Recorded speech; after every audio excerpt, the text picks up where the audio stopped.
Vào ngày 23 tháng 7 năm 2023, Fernando Perez Algaba, một triệu phú có ảnh hưởng trong lĩnh vực tiền điện tử nổi tiếng với lối sống xa hoa, bất ngờ được phát hiện đã qua đời trong một chiếc vali bị bỏ lại gần một dòng suối ở Argentina, gây chấn động dư luận. Với gần 1 triệu người theo dõi trên Instagram, Fernando luôn tạo dựng cho mình hình ảnh hào nhoáng trên mạng xã hội và không ngại khoe khoang cuộc sống giàu sang, từ những chuyến bay hạng nhất, xe hơi sang trọng cho đến những bữa tiệc xa xỉ tại các địa điểm siêu cao cấp. Tuy nhiên, đằng sau bức màn hào nhoáng đó là một cuộc đời đầy rẫy những bí mật đen tối. Sự phô trương trên mạng xã hội khiến Fernando trở thành hình mẫu lý tưởng trong mắt nhiều người. Nhưng thực chất, anh ta đã lừa đảo hàng trăm nạn nhân, trong đó có cả những người thuộc thế giới ngầm, những kẻ không dễ dàng tha thứ cho sự lừa gạt. Khi sự kiên nhẫn đến giới hạn, họ đã quyết định kết thúc cuộc đời của Fernando bằng một cách tàn bạo nhất. Và giờ, hãy bắt đầu khám phá cuộc đời của Fernando Perez Algaba, một người được bạn bè trìu mến gọi là rau diếp, nhưng trong mắt kẻ thù lại là rác rưởi. Các bạn đang theo dõi kênh Văn Tùng Siêu Kỳ Án. Mình là Hoài Bảo. Nếu các bạn cũng yêu phá án và những câu chuyện trinh thám hấp dẫn, hãy để lại một like video và một subscribe để ủng hộ cho Văn Tùng Siêu Kỳ Án. Còn bây giờ, mời các bạn theo dõi vụ án hôm nay. Ít ai biết rằng, hành trình của triệu phú Fernando khởi đầu từ sự nghèo khó. Khi chỉ mới 14 tuổi, cậu bé người Argentina này đã phải kiếm sống bằng cách bán bánh sandwich, rong ruổi qua các con phố trên chiếc xe đạp. Anh ta cũng từng làm nhiều công việc tay chân như rửa xe, bán kem mùa hè, làm việc trong nhà hàng và nhận các công việc thời vụ tại công ty du lịch.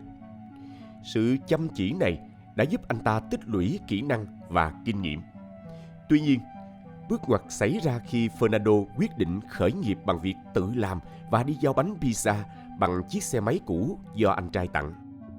Chiếc xe máy này nhanh chóng trở thành vũ khí, giúp anh ta nhận ra cách kiếm được nhiều tiền hơn. Sau đó, anh ta mua một chiếc xe máy mới, sử dụng nó để làm việc và bán lại với giá cao hơn để kiếm tiền chênh lệch. Chính trải nghiệm này đã mở lối cho Fernando bước vào thế giới mua bán xe cộ. Khi nhận được phần tài sản thừa kế từ xưởng cơ khí của gia đình, anh ta dồn toàn bộ nguồn lực vào kinh doanh phụ tùng ô tô và xe đã qua sử dụng. Từ đó, Fernando nhận ra việc tân trang và bán lại những chiếc xe không rõ nguồn gốc mang lại lợi nhuận khổng lồ. Công việc này không chỉ giúp anh ta tiếp cận thế giới ngầm mà còn trở thành cầu nối cho những kẻ muốn che giấu các giao dịch bất hợp pháp. Theo thời gian, Fernando sở hữu nhiều đại lý và cơ sở kinh doanh dưới tên mình, từ siêu thị, tiệm rửa xe cho đến tiệm cắt tóc. Cuộc đời Fernando là sự giao thoa giữa nỗ lực kinh doanh và những hành vi phạm pháp. Chính sự tham vọng không giới hạn đã đưa anh ta từ một người lao động chăm chỉ trở thành một kẻ bị săn đuổi bởi cả pháp luật lẫn thế giới ngầm. Trong quá trình xây dựng sự nghiệp, Fernando Perez Algaba không chỉ dựa vào tài năng cá nhân mà còn dựa vào các mối quan hệ với những người có danh tiếng trong giới buôn bán chất cấm hoạt động tại khu vực Boca. Đặc biệt, anh ta bắt đầu hợp tác với Nazareno Iglesias, con trai của một võ sĩ quyền Anh hạng nặng, và cũng là thành viên của nhóm Boca Juniors, những người có tiếng trong lĩnh vực mua bán xe cũ.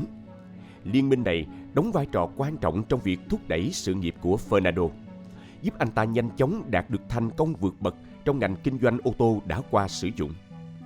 Đến năm 2022, Fernando trở thành một nhân vật được chú ý trên mạng xã hội và trong một số khu vực ở Buenos Aires, thủ đô là thành phố lớn nhất của Argentina. Anh ta không ngần ngại khoe khoang lối sống xa hoa, từ những chuyến du lịch đắt tiền đến bộ sưu tập xe hơi sang trọng.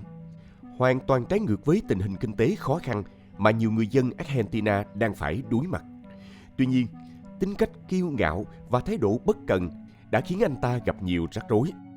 Một sự việc nổi bật là lần Fernando bị cảnh sát chặn lại khi đang lái chiếc Mercedes-Benz ở Playa Grande vì nghi ngờ say rượu. Khi đó, Fernando tỏ ra cực kỳ bất mãn. Anh ta từ chối thực hiện bài kiểm tra nồng độ cồn và sau khi tranh cãi gay gắt, Fernando bất ngờ tấn công một cảnh sát, đẩy người này ngã xuống đất. Hành động mất kiểm soát này dẫn đến việc anh ta bị bắt giữ. Tuy nhiên, khi vụ việc được công khai, Fernando lại xuất hiện trên các phương tiện truyền thông để cáo buộc rằng mình bị ngược đãi. Dù những bức ảnh tại hiện trường cho thấy anh ta chính là người hành xử hung hãn do say rượu. Dù ban đầu cảnh sát tuyên bố sẽ buộc Fernando phải chịu trách nhiệm, nhưng bằng một cách nào đó, anh ta đã được thả tự do mà không phải chịu hậu quả pháp lý nào. Sự việc này không phải lần đầu tiên Fernando gặp rắc rối với pháp luật. Trước đó, anh ta đã tích lũy tới 25 lần vi phạm giao thông, chủ yếu do chạy quá tốc độ, khoản nợ ngân hàng lên tới 50.000 USD và nhiều cáo buộc trốn thuế liên quan đến các cơ sở kinh doanh của mình. Những vụ việc này thường xuyên bị đóng băng mà không có kết quả xử lý cụ thể, khiến không ít người bức xúc và yêu cầu đòi lại công lý từ những người chịu ảnh hưởng. Một trong những vụ lừa đảo nổi tiếng nhất của Fernando là việc anh ta bị cáo buộc chiếm đoạt gần 5.000 USD từ một doanh nhân đã nghỉ hưu thông qua việc sử dụng tấm séc giả. Vụ việc này được công khai trên truyền thông quốc gia, tạo nên một làn sóng phẫn nộ. Trước áp lực dư luận, Fernando buộc phải đóng cửa đại lý xe nơi xảy ra tranh chấp. Tuy nhiên, chỉ vài tháng sau, anh ta lại mở lại một đại lý khác dưới một cái tên mới như chưa từng có chuyện gì xảy ra. Các nạn nhân của Fernando ngày càng giận dữ khi hệ thống tư pháp dường như không làm gì để ngăn chặn anh ta. Khi họ cố gắng gửi đơn khiếu nại, câu trả lời nhận được là phải kiên nhẫn vì đã có hơn 1.000 trường hợp tương tự tại địa phương. Trong khi đó, Fernando vẫn tiếp tục khoe khoang cuộc sống giàu sang trên mạng xã hội, tận hưởng những thành quả từ công sức của những người mà anh ta đã lừa gạt. Sự bất công này càng làm dấy lên làn sóng chỉ trích, khiến Fernando trở thành một biểu tượng của sự tha hóa trong cả pháp luật lẫn xã hội. Phần lớn nạn nhân của Fernando đến từ các công ty tư vấn thương mại mà anh ta điều hành. Trong bối cảnh kinh tế phức tạp của Argentina, nơi nhiều người trẻ tuổi rơi vào tình trạng tuyệt vọng trong việc tìm kiếm nguồn thu nhập, Fernando đã khéo léo tạo dựng hình ảnh một người từng trải qua hoàn cảnh khó khăn, nỗ lực vươn lên để trở thành một triệu phú. Nhờ hình ảnh này, anh ta đã thu hút nhiều người đặt niềm tin và mua các khóa tư vấn tài chính do mình cung cấp. Nhưng niềm tin đó nhanh chóng biến thành nỗi thất vọng khi họ phát hiện ra rằng Fernando không phải là người cố vấn đáng tin cậy, mà là kẻ điều hành một đường dây lừa đảo lớn, sử dụng tiền của họ để phục vụ lối sống xa hoa của mình. Fernando thường xuất hiện với những lời lẽ khoa trương đầy tự hào. Tôi sở hữu một công ty quản lý xe hơi, một công ty ở Baltimore và một công ty khác ngay gần nhà thờ. Tôi có tới 400 nhân viên và kiếm được cả gia tài mỗi tháng từ những công ty này, cộng thêm số tiền thu được từ việc bán xe cũ. Nhưng trên thực tế, hầu hết nguồn thu nhập của anh ta đến từ việc lừa đảo qua Forex và các chiến lược đầu tư mờ ám. Một trong những mánh khóe lớn nhất của Fernando là dụ dỗ các đối tác từ thế giới ngầm, những người có nguồn tiền bất hợp pháp, tham gia đầu tư với lời hứa hẹn về lợi nhuận cao. Với mức độ ảnh hưởng của mình, Fernando đóng vai trò trung gian, không chỉ giúp các đối tác rửa tiền mà còn tạo ra lợi nhuận bổ sung thông qua lãi suất. Anh ta tái đầu tư số tiền bất hợp pháp này vào các lĩnh vực như cá cược trực tuyến, giao dịch tài chính và tiền điện tử. Với lời hứa mang lại lợi nhuận nhanh chóng, anh ta cam kết hoàn trả vốn gốc cùng lãi suất cho các đối tác. Tuy nhiên, điều mà những người này không biết đó là Fernando luôn phóng đại thành công của mình, che giấu những khoản lỗ khổng lồ từ các hoạt động đầu tư. Trên thực tế, Fernando thường xuyên đối mặt với việc thua lỗ. Trong khi khoản lỗ lớn nhất lên tới 200.000 USD thì lợi nhuận cao nhất anh ta từng đạt được chỉ là 140.000 USD. Những con số đỏ trên sàn giao dịch ngày càng gia tăng khiến Fernando không thể hoàn trả tiền đúng hạn và dần đưa lãi suất xuống thấp hơn. Cuối cùng, anh ta rơi vào tình trạng không còn khả năng chi trả. Nợ nần chồng chất cả từ những khách hàng nhỏ lẻ lẫn những đối tác rất nguy hiểm. Khi nhận ra rằng thời gian không còn nhiều, Fernando bắt đầu thay đổi số điện thoại và di chuyển liên tục giữa các quốc gia để tránh các chủ nợ. Từ cuối năm 2022 đến giữa năm 2023, anh ta thường xuyên đi lại giữa Tây Ban Nha và Mỹ nhằm trì hoãn việc trả nợ và tìm cách thoát khỏi tình thế khó khăn. Trong khi đó, các chủ nợ, từ những thanh niên trẻ vay mượn tiền gia đình để đầu tư cho đến các đối tác từ thế giới ngầm, đều trở nên giận dữ và tuyệt vọng. Mặc dù nhận được vô số lời đe dọa, anh ta vẫn giữ im lặng. Cách hành xử này khiến những người đòi nợ vô cùng phẫn nộ. Hơn 200 tin nhắn đe dọa đã được gửi đến Fernando, yêu cầu anh ta thanh toán các khoản nợ. Trong số hàng loạt lời đe dọa mà Fernando phải đối mặt, đáng chú ý nhất là tin nhắn từ Adri Tessi, một cựu đối tác của anh ta, với những lời dằn mặt đầy nguy hiểm. Hôm trước tôi đã gọi để hỏi tiền, nhưng tiền của tôi vẫn chưa thấy đâu. Anh có hiểu tôi nói gì không? Tôi không đe dọa, nhưng tôi sẽ xé nát đầu của anh nếu tiền của tôi không được trả. Tiền đó là của tôi, và anh không có quyền đùa giỡn với tôi, hiểu không? Mang tiền đến đây ngay hôm nay, trước khi mặt trời lặn. Nếu trời nhiều mây, hãy làm nó sáng lên để tôi biết khi nào anh đến.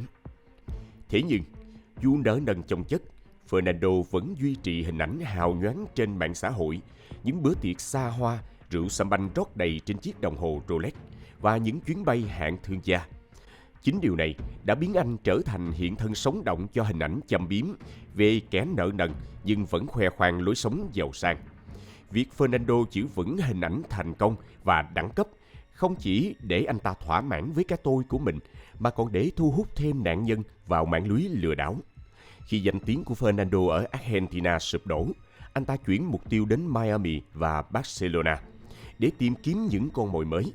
Tuy nhiên, trước khi có thể tiếp tục hành vi lừa đảo, một sự kiện bi thảm đã xảy ra, buộc Fernando phải tìm mọi cách xoay sở, thậm chí là cầu cứu những đối tác cũ từng bị anh ta phản bội.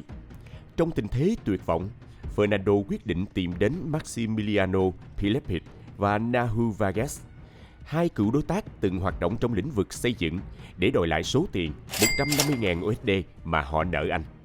Mặc dù con số này không đủ để trả hết khoản nợ ước tính khoảng 2 triệu USD, nhưng ít nhất cũng giúp anh ta phần nào thoát khỏi khủng hoảng. Theo thỏa thuận, số tiền này sẽ được trả dưới hình thức 20.000 USD ban đầu, tiếp theo là 4 khoản thanh toán hàng tháng, mỗi khoản 10.000 USD, cùng với quyền sở hữu một số lô đất thuộc dự án bất động sản Renaissance tại thành phố General Rodriguez. Mỗi lô đất trị giá khoảng 10.000 USD. Nghĩa là tổng giá trị Fernando nhận được thậm chí còn cao hơn khoản nợ ban đầu. Tuy nhiên, để nhận được đầy đủ, anh ta sẽ phải chờ đợi trong một khoảng thời gian dài. Trước đây, Fernando từng tham gia vào dự án Renaissance, nhưng bị phát hiện lợi dụng lòng tin của Pillepit và Vargas. Anh ta bí mật thao túng chi phí xây dựng và tự ý bán các lô đất để thu lợi cá nhân. Khi bị phát hiện, Fernando không chỉ bị loại khỏi dự án mà còn đáp trả bằng cách đe dọa và cáo buộc hai đối tác cũ tội lừa đảo. Tuy nhiên, vào thời điểm đó, những lời đe dọa của Fernando không được xem trọng, bởi việc tranh cãi giữa anh ta và các đối tác là chuyện thường xuyên xảy ra, và hầu hết các xung đột trước đây đều được giải quyết trong im lặng. Thế nhưng lần này, Fernando không chịu lùi bước. Để gây áp lực, anh ta quyết định đến tận nhà của Pillepit và đe dọa, với hy vọng lấy lại được quyền kiểm soát, hoặc ít nhất là đòi lại số tiền mà anh ta cho rằng thuộc về mình. Nhưng tình hình đã thay đổi, và Fernando không còn ở thế thượng phong. Hành động đó không chỉ làm gia tăng mâu thuẫn, mà còn đặt anh ta vào tình thế ngày càng nguy hiểm. Khi Fernando gõ cửa, một cuộc tranh cãi nảy lửa lập tức nổ ra giữa anh ta và Pillepit. Trong lúc cãi vã, Pillepit phát hiện Fernando có mang theo một khẩu súng cài sẵn trong quần. Nhận thấy tình hình bất thường, Pillepit lập tức hỏi lý do Fernando mang theo vũ khí. Đáp lại, Fernando chỉ trả lời mơ hồ rằng khẩu súng dùng để tự vệ và bảo Pillepit không nên suy diễn quá nhiều. Tuy nhiên, sự việc này đã đánh dấu bước ngoặt lớn trong mối quan hệ giữa hai người. Sau sự cố đó, Fernando rời Argentina trở lại Mỹ. Anh ta không quay lại quê nhà cho đến ngày 13 tháng 7 năm 2023, khi cần giải quyết một số vấn đề dang dở. Lần này, Fernando thuê một căn hộ tại Ituzaingó, nhưng không có ý định ở lại lâu vì đã mua vé khứ hồi đi Tây Ban Nha vào ngày 19 tháng 7. Trong thời gian ngắn ở Argentina, anh ta dự định sử dụng chiếc xe Land Rover mà Pillepit đã đưa cho anh ta như một hình thức đảm bảo trong khi giải quyết khoản nợ. Vào ngày 18 tháng 7 năm 2023, cả ba người, bao gồm Fernando, Pillepit và Nahu, hẹn gặp nhau lúc 5 giờ chiều tại El Renaissance để giải quyết một phần nợ bằng tiền mặt. Dù kế hoạch này đã được thống nhất, bầu không khí giữa họ vẫn rất căng thẳng vì những tranh chấp trong mối quan hệ làm ăn kéo dài từ tháng 2 vẫn chưa được giải quyết. Trên thực tế, cả ba người đều có thái độ không mấy thiện chí. Trong khi Fernando tiếp tục tìm cách gây áp lực, Pilepit dường như đã chuẩn bị sẵn một kế hoạch riêng và thậm chí còn quay một đoạn video để đăng lên mạng xã hội ngay trước buổi gặp mặt. Trong đoạn video, Pilepit nói thẳng về Fernando với giọng điệu gay gắt. Người mà chúng tôi đang nói đến là Rajiv. Anh ta đến từ Castella. Mọi người biết anh ta vì sự thông minh, nhưng cũng đầy thủ đoạn. Đừng lo, tất cả những gì anh ta che đậy, tất cả những ai bảo vệ anh ta, sẽ không còn ai đứng ra giúp đỡ nữa. Chúng tôi sẽ gửi đơn kiện để anh ta không bao giờ ra ngoài được nữa, không bao giờ nhìn thấy ánh sáng ban ngày nữa. Anh ta là một kẻ rác rưởi. Anh ta nợ rất nhiều người và luôn nói rằng không sao đâu, kiên nhẫn với tôi sẽ trả. Hoặc chỉ im lặng và biến mất. Và bây giờ, khi hai người chúng tôi, những người chỉ nợ anh ta một phần nhỏ so với số tiền anh ta nợ người khác, nhưng tên xấu xa đó không ngại dùng những biện pháp cực đoan như mang súng đi đe dọa, dọa báo cảnh sát, hay thậm chí tuyên bố sẽ biến cuộc sống của chúng tôi trở nên khốn khổ nếu không trả tiền. Với những gì tôi biết, tôi không ngạc nhiên về những gì sẽ xảy ra với anh ta. Trước cuộc gặp, Fernando không giấu được sự lo lắng. Anh cảm thấy không an toàn khi ở gần Pilepit, đặc biệt khi mối quan hệ giữa họ đã rạn nứt. Hàng ngày, Fernando nhận được vô số lời đe dọa, khiến anh ta luôn đề cao cảnh giác. Để bảo vệ bản thân, anh ta cẩn thận ghi âm lại tất cả các cuộc gọi và tin nhắn đe dọa. Fernando làm vậy không chỉ để đối phó mà còn muốn tạo dựng hình ảnh một nạn nhân trong trường hợp cần thiết, biến những kẻ đe dọa anh ta trở thành bên gây hấn. Tuy nhiên, dù lo lắng, anh ta vẫn quyết định gặp Pilepit vì không muốn tay trắng rời Argentina. Với kế hoạch bay sang Tây Ban Nha trong tuần đó, Fernando quyết tâm đòi bằng được khoản tiền nợ từ Pilepit nên đã thực hiện một cuộc gọi trước khi gặp mặt. Khi anh ta nhắc lại về việc cần tiền gấp, Pilepit chỉ trả lời rằng việc có số tiền lớn ngay lập tức là rất khó, nhưng anh sẽ cố gắng thu xếp để trả nợ. Pilepit cũng nhấn mạnh rằng anh muốn giải quyết ổn thỏa để khôi phục lại tình bạn giữa họ. Thế nhưng, ngay sau đó, Pilepit bất ngờ tắt điện thoại và không còn liên lạc với Fernando. Sự im lặng này khiến Fernando bất an hơn bao giờ hết.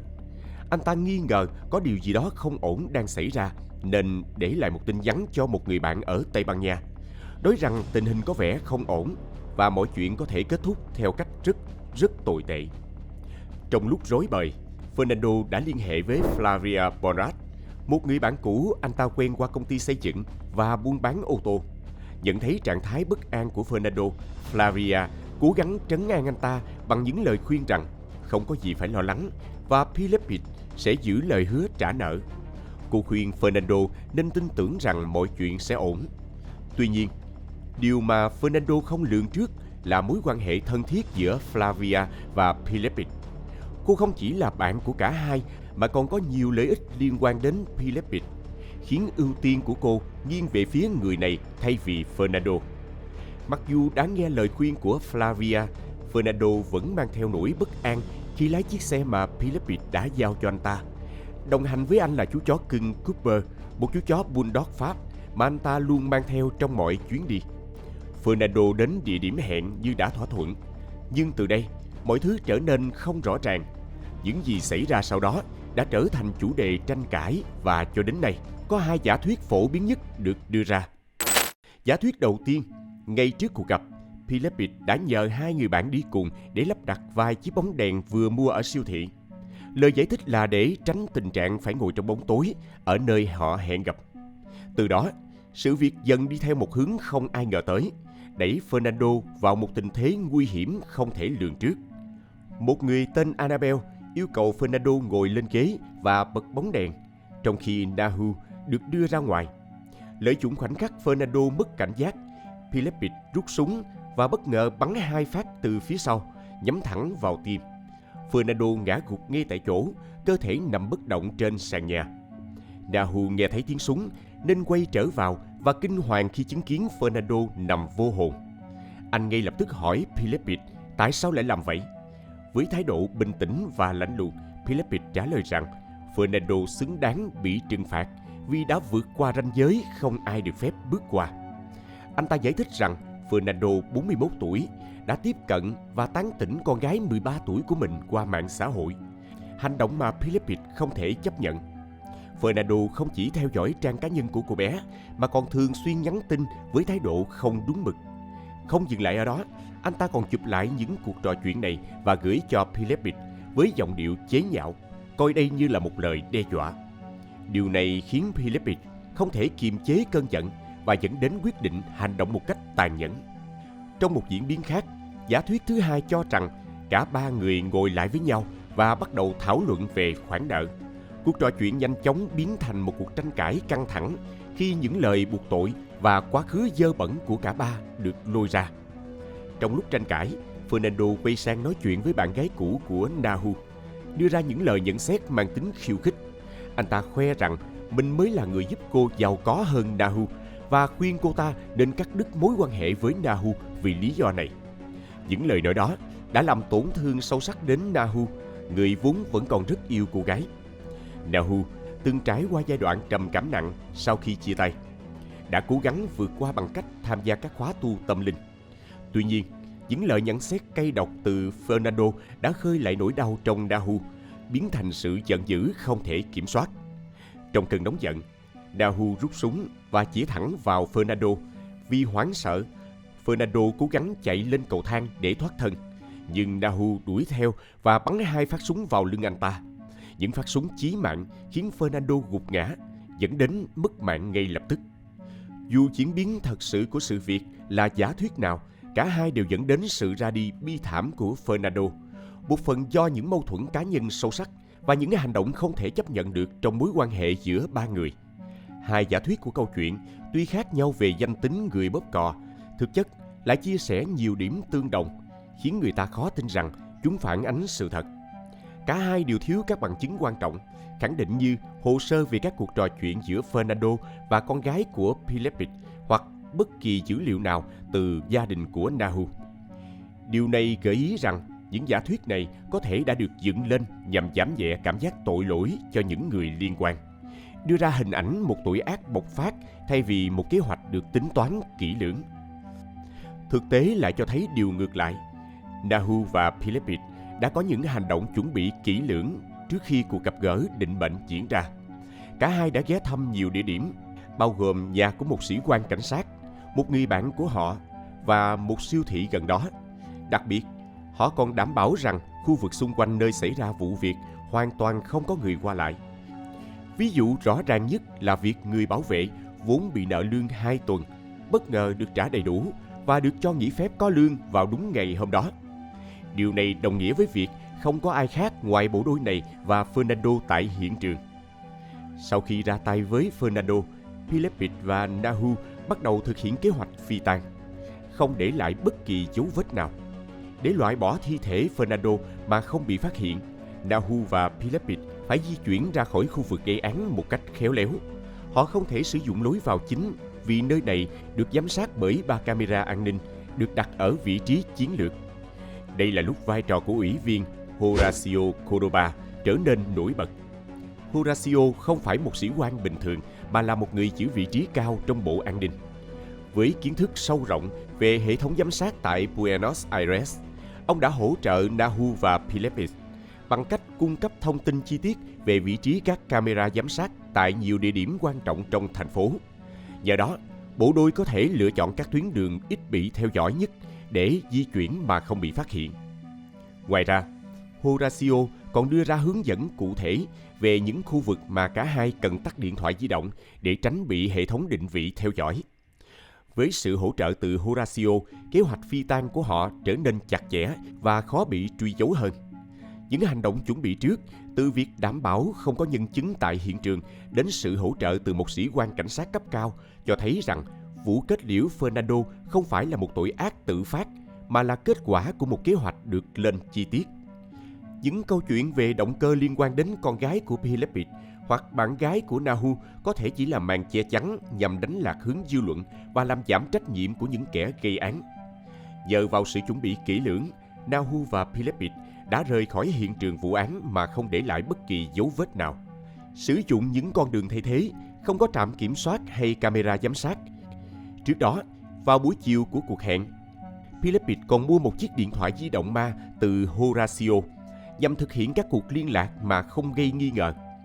Sau khi lấy mạng Fernando, Philippines lái chiếc Mercedes G500 của mình rời khỏi hiện trường, trong khi Nahu điều khiển chiếc Land Rover mà Fernando đã sử dụng để đến cuộc hẹn. Với các biện pháp nhằm tránh bị phát hiện, phần lớn hành tung của họ vẫn là ẩn số. Tuy nhiên, một điểm dừng trong hành trình của họ đã thu hút sự chú ý. Camera an ninh tại một trạm tự phục vụ đã ghi lại cảnh Philippines dừng lại ở đó và gặp một chiếc Ford Mondeo không biển số thuộc về ủy viên Horacio. Hình ảnh cho thấy Philippines bước ra khỏi xe để nói chuyện ngắn gọn với Horacio trước khi cả hai rời đi theo những hướng khác nhau. Sau đó, Philippines và Nahu tiếp tục hành trình đến nhà Luis Contreras, biệt danh Clarín, một người nổi tiếng trong giới chuyên tháo dỡ ô tô. Clarín là bạn cũ của Philippines và đã từng hợp tác với Fernando trong một số công việc trước đây. Dù chi tiết chính xác về sự việc tại nhà Clarín vẫn còn nhiều tranh cãi. Giả thuyết phổ biến nhất cho rằng Philippines và Nahu đã nhờ Clarín giúp phi tang tội ác bằng cách phân nhỏ cơ thể Fernando. Clarín sở hữu đầy đủ các công cụ cần thiết cho việc này và theo lời kể, sau khi hoàn tất, bộ đôi đã nhờ Nicole Samuro, em gái của Clarín, cung cấp một chiếc vali lớn để chứa các phần cơ thể của Fernando.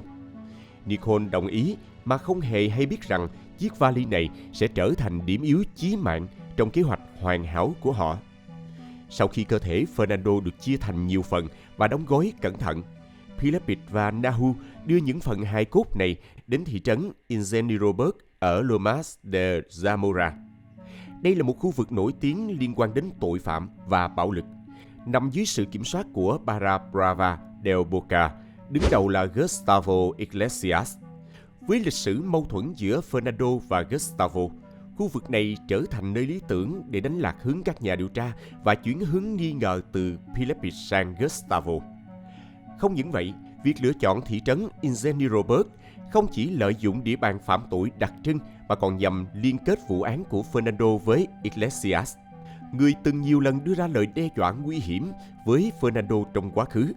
Do vậy, Philippines và Nahu hy vọng có thể rũ bỏ mọi liên quan của mình đến vụ án, tạo nên một bức tranh hỗn loạn về kẻ gây án để che giấu sự thật.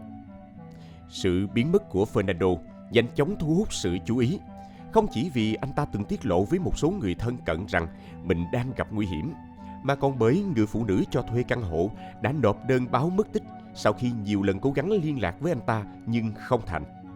Tuy nhiên, nỗi lo lắng biến thành sự kinh hoàng khi những phát hiện đau lòng bắt đầu xuất hiện chỉ vài ngày sau đó. Vào Chủ nhật ngày 23 tháng 7 năm 2023, tại thị trấn Ingeniero, cách căn hộ của Fernando khoảng 30 km, một nhóm trẻ đang chơi đá bóng gần một con sông khá ô nhiễm. Khi quả bóng của chúng rơi xuống dòng sông đầy rác, bọn trẻ chạy đến nhặt và phát hiện một chiếc vali đỏ nổi lềnh bềnh giữa các túi rác và chai nhựa. Chiếc vali này dường như mới được vứt xuống nước không lâu. Bị kích thích bởi sự tò mò, bọn trẻ kéo chiếc vali lên và mở ra. Ngay lập tức, chúng hoảng sợ khi nhận ra bên trong chứa các phần cơ thể người, chính xác là tay và chân của Fernando Perez Algaba. Vô cùng hoảng loạn, bọn trẻ chạy đi tìm người lớn để nhờ giúp đỡ.